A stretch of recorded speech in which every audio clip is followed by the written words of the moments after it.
नमस्कार, SK public voice न्यूजच्या सर्व प्रेक्षकांना मी सुप्रिया आपले मनःपूर्वक स्वागत करते। पाहूया आजची ठळक बातमी। आदिवासी एकजुटीचा विजय असो, टीआरटीआय जागा कपातीविरोधात पुण्यात ठोस आंदोलन।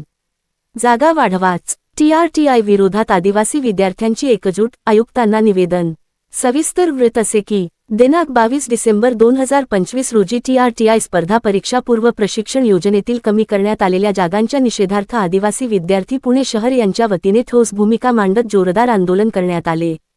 ही महत्त्वपूर्ण चळवळ प्राध्यापक सूरज कोकणी यांच्या मार्गदर्शनाखाली मांजरी आदिवासी वसतिगृह, पुणे तसेच पुणे शहरातील सर्व आदिवासी वसतिगृहांमध्ये उभी राहिली। महाराष्ट्रातील आदिवासी चळवळीचे केंद्रबिंदू मानल्या जाणाऱ्या या ठिकाणी विद्यार्थ्यांनी एकत्र येत अन्यायाविरोधात आवाज उठवला। मांजरी वसतिगृहातील विद्यार्थी प्रतिनिधी शरद ठोकळ व ॲडव्होकेट भाऊ कोरडे यांच्या नेतृत्वाखाली संदीप देशमुख, ॲडव्होकेट रोहन ठोकळ, निलेश सोनवणे, अविनाश ठाकरे, ॲडव्होकेट चंद्रकांत वारडे, निलेश चौधरी, अनिल देवरे, राहुल धनवे, विलास शहादेकर तसेच सामाजिक कार्यकर्ते तिटकारे दादा व वसतिगृहातील सर्व आदिवासी विद्यार्थ्यांनी एकत्र येत टीआरटीआय आयुक्त माननीय श्रीमती मंजिरी मनोलकर मॅडम यांना जाब विचारत जागा वाढीसाठी निवेदन सादर केले।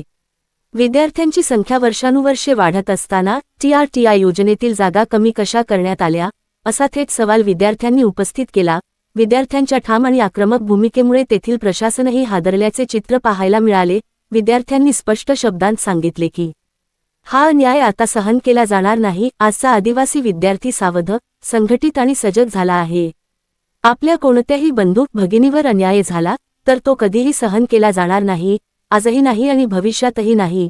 यावर्षी टीआरटीआय योजनेतील जागा 26,000 वरून 23,000 करण्यात आल्या असून तब्बल 3,000 जागांची कपात करण्यात आली आहे। या निर्णयाचा विद्यार्थ्यांनी तीव्र निषेध नोंदवला। विद्यार्थ्यांची प्रमुख मागणी अशी आहे की यूपीएससी, एमपीएससी, गट ब, गट क, पोलीस भरती, टेट व इतर सर्व स्पर्धा परीक्षांसाठी टीआरटीआय योजनेतील जागा किमान 30,000 पर्यंत वाढवण्यात याव्यात। ही मागणी आता यशस्वी होत असल्याची सकारात्मक चिन्हे दिसत असून हा आदिवासी विद्यार्थ्यांच्या एकजुटीचा मोठा विजय मानला जात आहे।